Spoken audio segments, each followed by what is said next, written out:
Hi there, my name is Andre. It is May 15th, it's about 2 p.m., and I just left the city of Tallinn in Estonia on my way to the Latvian border because today I am going to cross the first open borders in Europe after the coronavirus crisis. So the Baltic States, Estonia, Latvia and Lithuania have decided to open their borders as of today, May 15th, for each other. So we can travel between Estonia, Latvia and Estonia with Estonia, Latvia and Lithuania without going into quarantine, without any restrictions. There should be no more border controls left on the borders between the three countries. It should be exactly as it was before the coronavirus crisis. And I am driving to Vilnius, and I'm going to figure out if that is indeed the case. And it is actually, so it's the first day, and I can already see that a lot of people are taking advantage. So this is a Friday, this is the start of a weekend, and already now, kind of driving out of Tallinn, I saw a minivan with Finnish plates pulling a trailer with a car with Finnish plates on it. But the trailer itself had Polish plates. So presumably he's going all the way to Poland. So this is probably a guy who's from Poland, but has been working in Finland. And so he's kind of using this opportunity to go from Finland all the way through the Baltic States and back into Poland. Because you can do that now, because the ferry traffic between Tallinn and Helsinki has been restored somewhat. So theoretically you're supposed to go into quarantine if you're going this way or that. They have restored it actually without going into quarantine for people who live in one country, Estonia or Finland, and work in the other. So it's not open to tourists yet. It's not open to regular tourist traffic, and it's not open to everybody. So you can get on the ferry and you can cross, but you kind of need to have a justification to do it. Otherwise, you're supposed to go into 14 days quarantine on the other end. So that's between Finland and Estonia. But realistically, now the people who work here and there, a lot of Estonians work in Finland, some Finns work in Estonia, so they can go back and forth now without the quarantine. And within the Baltic States, we don't need to go into quarantine at all if we haven't been outside the Baltic States. So that guy is probably going back to Poland. He's probably a Polish citizen, so he can cross into Poland and be sure that they will let him in, and then he can go home and work on his car that he's dragging back to Poland with him for the 14 days that he needs to sit in quarantine. So the quarantine in Estonia and in the Baltic States and the borders in the Baltic States have closed somewhere around mid-March.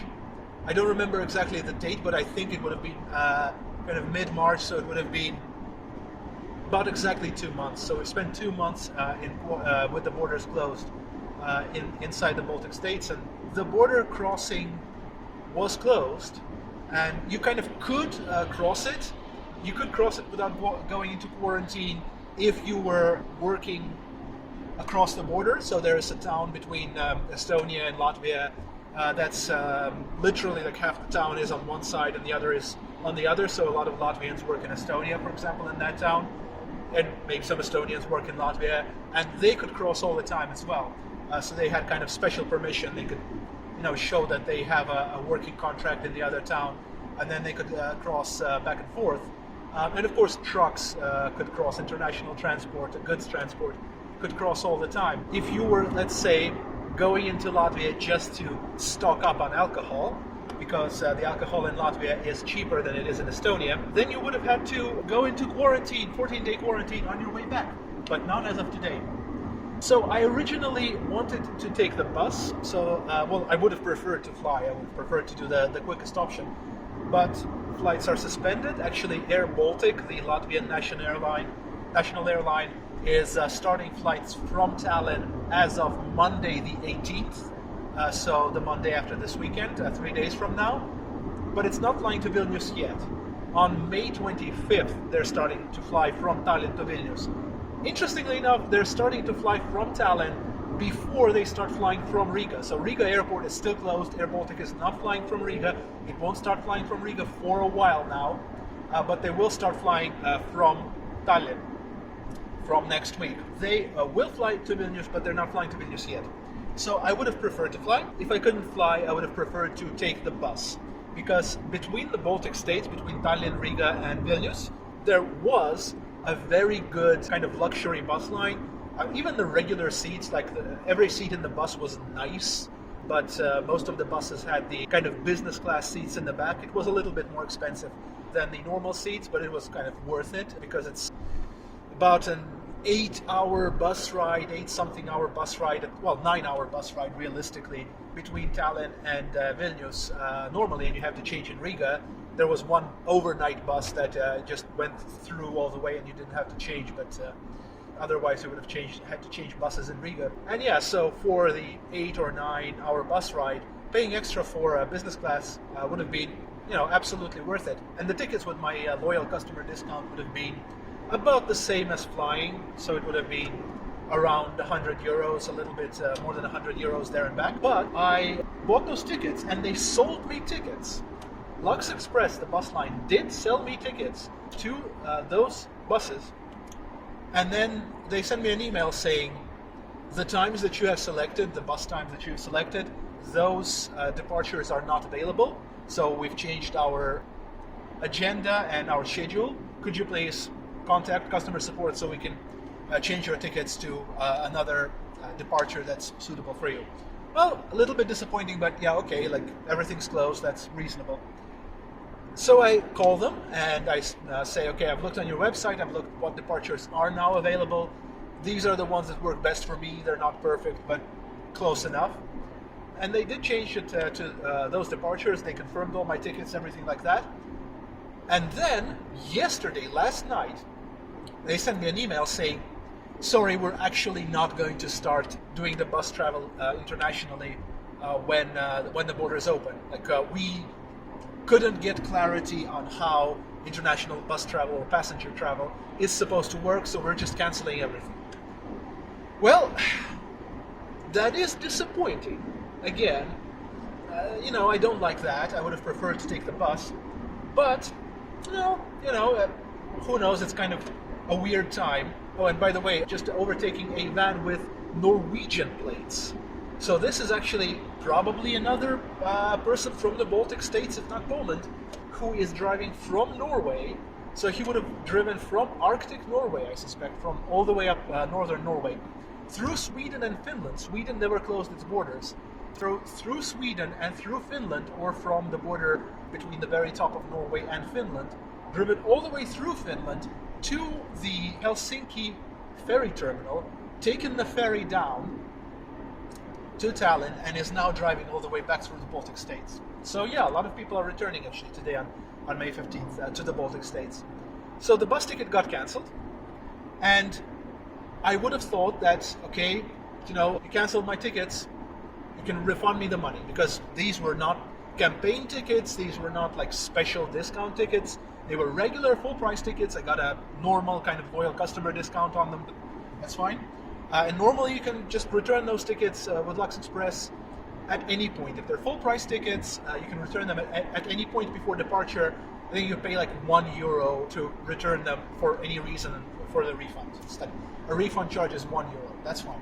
But no, they sent me what they sent to people during the Corona crisis, when everything got closed and when people already had their tickets booked from before that.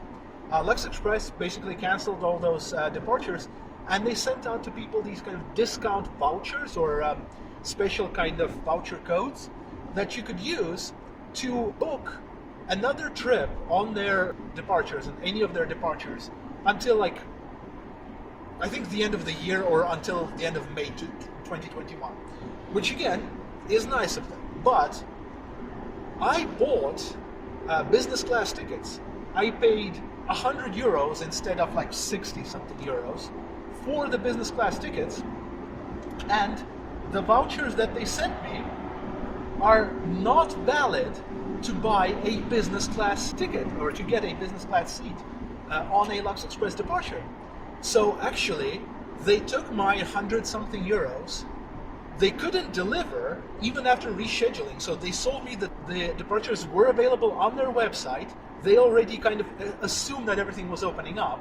And now they're saying, as compensation, we can offer you vouchers for departures that are not in a business class seat. And these were not campaign tickets. These were not like huge special discounts. Just regular tickets, full price tickets. Yeah, and I called their support, and they said, yeah, no, sorry, we can't do anything about it. And they said, the phone support can't do anything about it. You need to send an email to our generic email address, and somebody will get back to you. So that hasn't happened yet, so I still haven't heard from them. And I damn well hope that they'll refund my tickets, because that is absolutely bullshit. So it's a wonderful day. It is currently 2:15. I should be in Vilnius theoretically about 8:30 in the evening, based on Waze's calculations, but that assumes that I won't stop. And I definitely will stop, because I'm not going to drive 6.5 hours before without stopping. I'm definitely going to have to stop for fuel.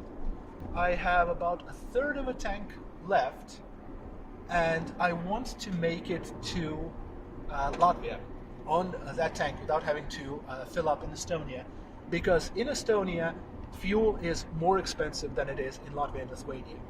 It has to do with the taxes. So in Estonia, the fuel tax, the fuel excise is much higher than in the other two countries.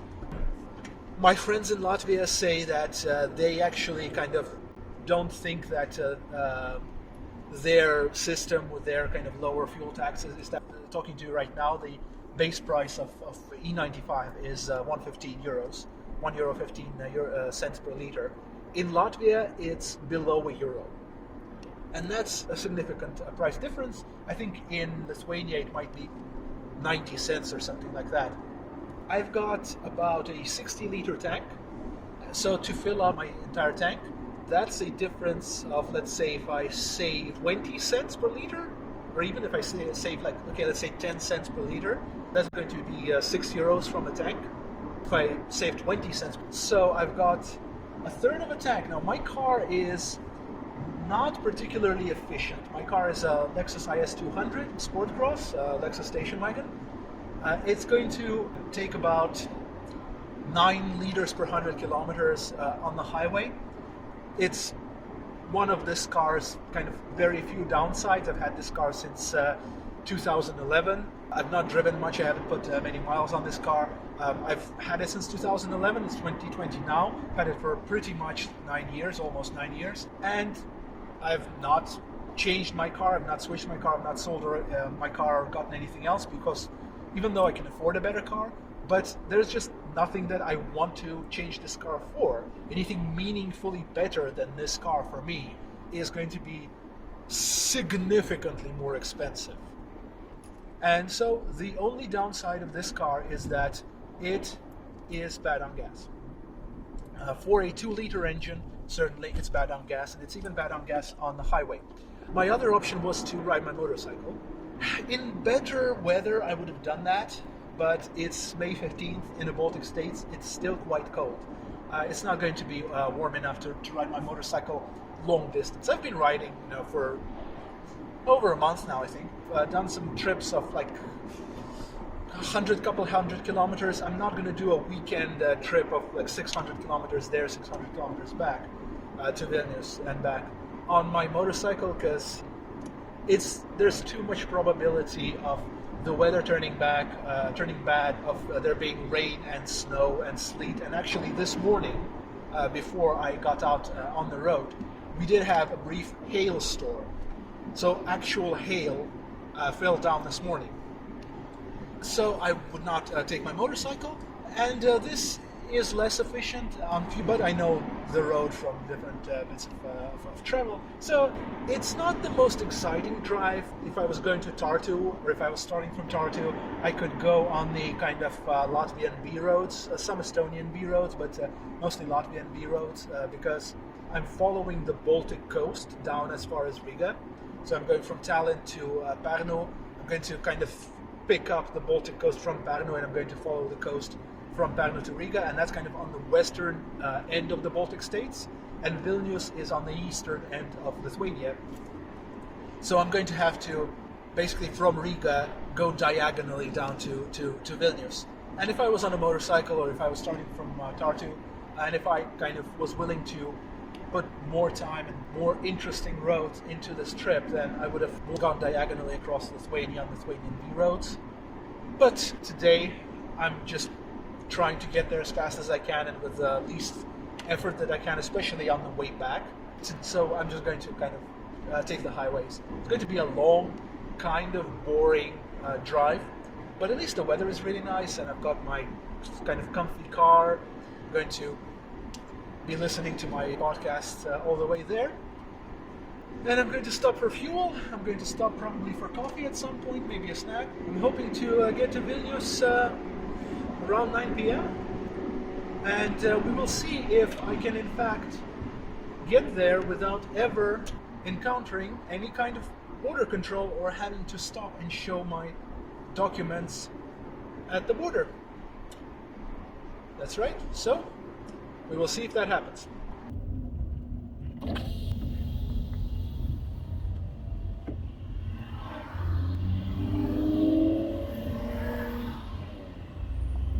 Hello. Куда едете? Vilnius. Спасибо. Спасибо.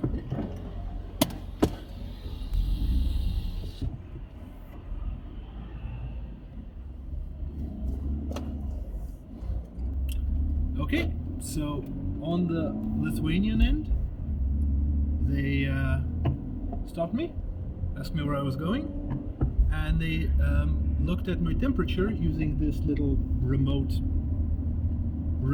temperature gauge.